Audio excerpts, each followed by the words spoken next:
importantes. Veja, se você não puder, nessa fase de levantamento preliminar de perigos e riscos, se a empresa não puder evitar ou eliminar o perigo, o que ela vai fazer? Ela vai, então, implementar o processo de identificação de perigos e avaliação de riscos. Ela vai seguir com o processo conforme previsto no NR1. E se ela não puder, se a organização não puder adotar medidas imediatas para reduzir ou controlar esse risco ocupacional evidente, aí você vai, então, como organização ou como profissional, né, que está responsável pelo processo, vai incluir essas medidas no plano de ação e o risco registrado no inventário de riscos. Ou seja, ele vai seguir também o mesmo processo. Você vai colocar a identificação desse risco no inventário, já com a previsão dessa medida de ação. Um exemplo que poderia ser dado nesse caso é os fumos de solda numa indústria, né? Além de causar tosses, incômodos ao respirar, né, os fumos de solda são altamente tóxicos, né? E são prejudiciais aí ao trabalhador. Então, poderíamos levar essa análise adiante, né? Mas veja, o importante aqui é que ele é um risco óbvio, né? E o que você pode fazer enquanto medida de prevenção? Uma medida muito importante é colocar uma ventilação exaustora adequada para diminuir, né, para minimizar esse risco do trabalhador respirar, né, esses fumos e poder desencadear graves doenças, né, como asma, hematite, assim por diante. Vejam, provavelmente uma ventilação exaustora adequada não é possível você adotar de forma imediata, mas você já reconhece esse perigo, já identifica esse perigo e inclui essa medida como uma medida importante dentro do seu plano de ação e segue o processo. Então, isso facilita todo esse processo de adoção de medidas de prevenção, que é o que nós queremos com esse dispositivo do levantamento preliminar de perigos e riscos. Seguindo, então, nessa etapa de identificação de perigos, o que a empresa, o que a organização deve fazer, né? Então, incluído o levantamento preliminar aqui nessa etapa ou não, ela deve descrever os perigos existentes, né, no ambiente de trabalho e as possíveis lesões ou agravos à saúde. Ela deve identificar quais são as fontes ou circunstâncias desses perigos e indicar o grupo de trabalhadores sujeitos ao perigo. E agora, ele trouxe um esclarecimento, que às vezes os profissionais têm dúvida. Ele pode ser constituído por um ou mais trabalhadores. Então, quando fala em grupo de trabalhadores sujeitos ao perigo, pode ser apenas um trabalhador que está sujeito a esse perigo, tá? Não há problema quanto a isso mesmo, a norma tem falado em grupo de trabalhadores, né? Que é o mais comum, digamos assim. E, após, então, esse processo de identificação de perigos, nós temos o processo de avaliação de riscos. Vamos para o próximo ponto da apresentação. O que a organização vai fazer nesse processo de avaliação de riscos? A organização ela deve avaliar os riscos ocupacionais relativos aos perigos identificados em seus estabelecimentos, de forma a manter informações para a adoção das medidas de prevenção.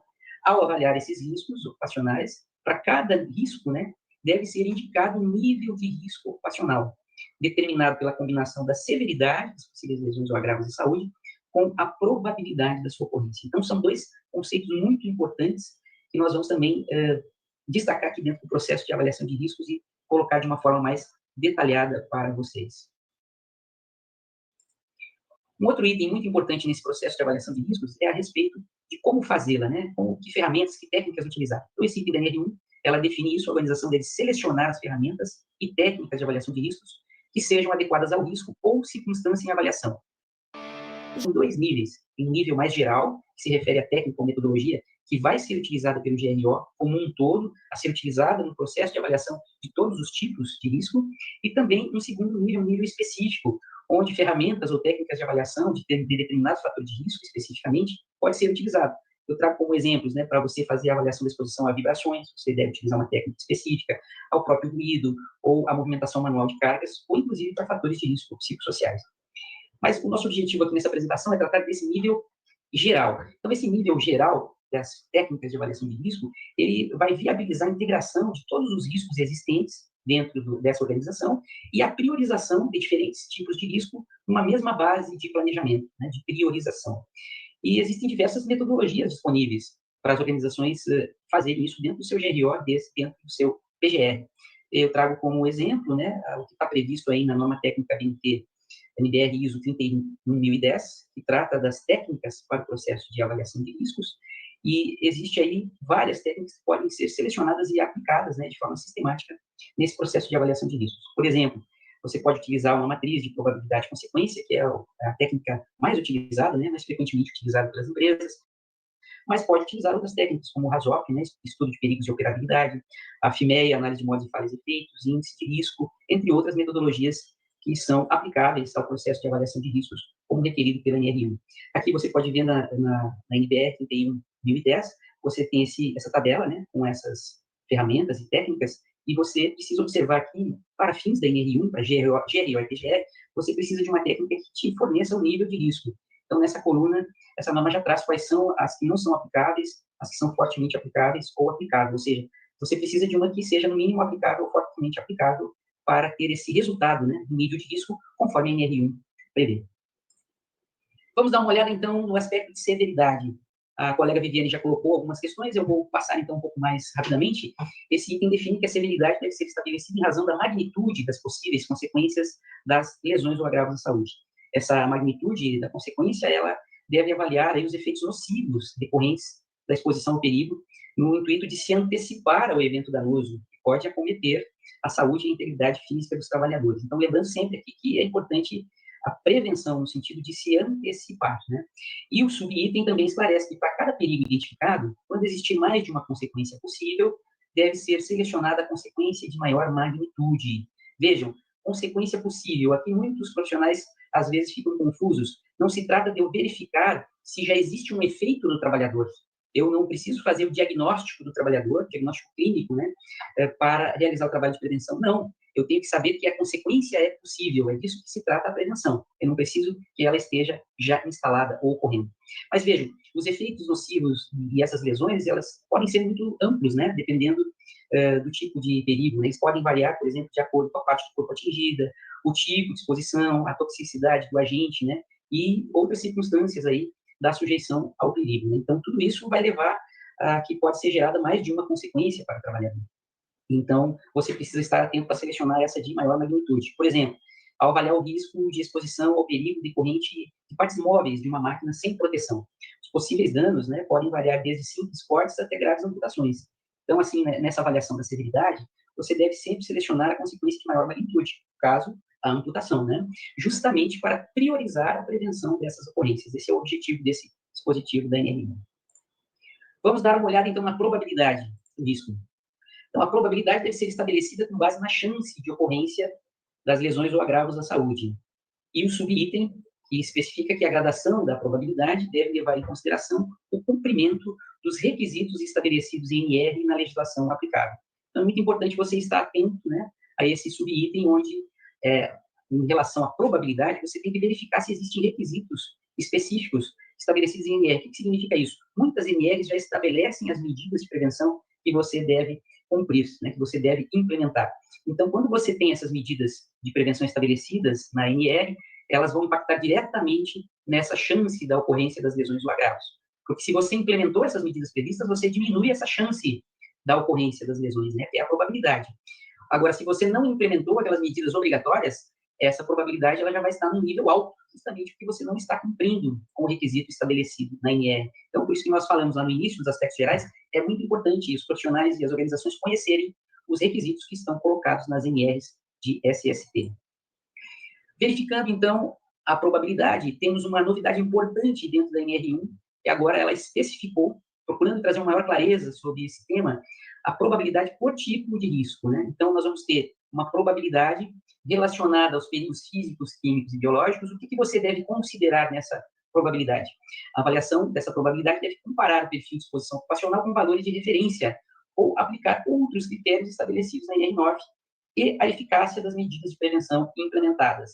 Então, aqui remete diretamente para esses limites de exposição ocupacional previstos na NR9, na própria sistemática da NR9 para a avaliação desse risco. E do que se trata esses outros critérios, né? Esses outros critérios que ficou expresso nesse item são para agentes que não possuem um valor de referência definido, né? De limite de exposição ocupacional, né? Ou que se chama ainda na NR15 de limite de tolerância, né? Como, por exemplo, para agentes biológicos, né? Que pode ser estabelecido por grupo de risco ou pela frequência da exposição ao contaminante. Então, por isso que ficou expresso aplicar esses outros critérios estabelecidos na NR9. Então, para realizar a avaliação dessa probabilidade, devem ser utilizados os requisitos previstos no capítulo 9.4 da NR9, né, avaliação das exposições ocupacionais a agentes físicos, químicos e biológicos. O outro tipo de risco, então, está colocado nesse item para a probabilidade de ocorrência de lesões ou agravos à saúde decorrentes de fatores ergonômicos, incluindo os fatores de risco psicossociais relacionados ao trabalho. A avaliação de risco deve considerar as exigências da atividade de trabalho e a eficácia das medidas de prevenção implementadas. Então, a avaliação das exigências da atividade de trabalho, ela deve incluir aqui aspectos como a duração da exposição, o tempo de exposição, e a intensidade das exigências na exposição do trabalhador, ou seja, as características, né, da atividade de trabalho e a sua intensidade em relação a esses fatores ergonômicos, né? Vejam, na duração é o tempo durante o qual o trabalhador está exposto, e na intensidade são todos os elementos, né, essas características da atividade de trabalho, que aumentam a chance de ocorrência do dano para cada tipo de perigo, né? Então, dependendo do perigo em avaliação e das condições em que ele se manifesta na atividade de trabalho, você vai considerar aí na intensidade dessas exigências aspectos como a frequência, como esforço, como gestos, como posturas, né, tensão, pressão e assim por diante, né? Então, nós não vamos detalhar aqui, lembrando que nós vamos trabalhar um pouco mais, vamos trabalhar essa questão na quinta-feira, né, relacionada aos fatores de risco psicossociais. E o outro tipo de risco, então, é a probabilidade de ocorrência de lesões ou agravos à saúde em decorrência de acidentes. Então, essa avaliação deve considerar a exposição do trabalhador ao perigo e a eficácia das medidas de prevenção implementadas. Então, você, a empresa, vai verificar se o trabalhador está exposto a um evento perigoso. Esse evento perigoso está descrito no próprio anexo 1 da NR1. Ele é a ocorrência ou acontecimento com potencial de causar lesões ou agravos à saúde, né? Perigos que têm requisitos em normas específicas, né? Como eu já falei no trabalho em altura, choque ou elétrico, NR10 e assim por diante. Então, vejam que é fundamental conhecer essas NRs, né, que especificam, além de trazer esses perigos, né, também especificam as medidas de prevenção necessárias para eliminar, minimizar e controlar o risco decorrente dessas exposições, né, que devem ser consideradas, então, aqui na avaliação de probabilidade.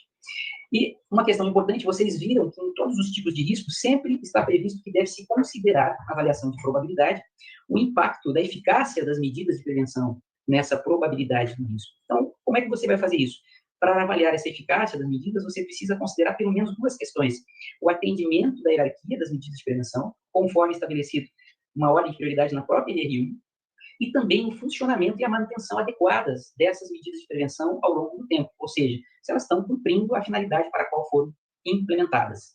Em relação à hierarquia das medidas de prevenção, eu trago para ilustrar para vocês esse gráfico, que é muito conhecido do meio prevencionista, né, com essa ordem, essa pirâmide invertida, onde as medidas mais eficazes, né, são aquelas que evitam ou eliminam o perigo, né, você agiu diretamente na fonte.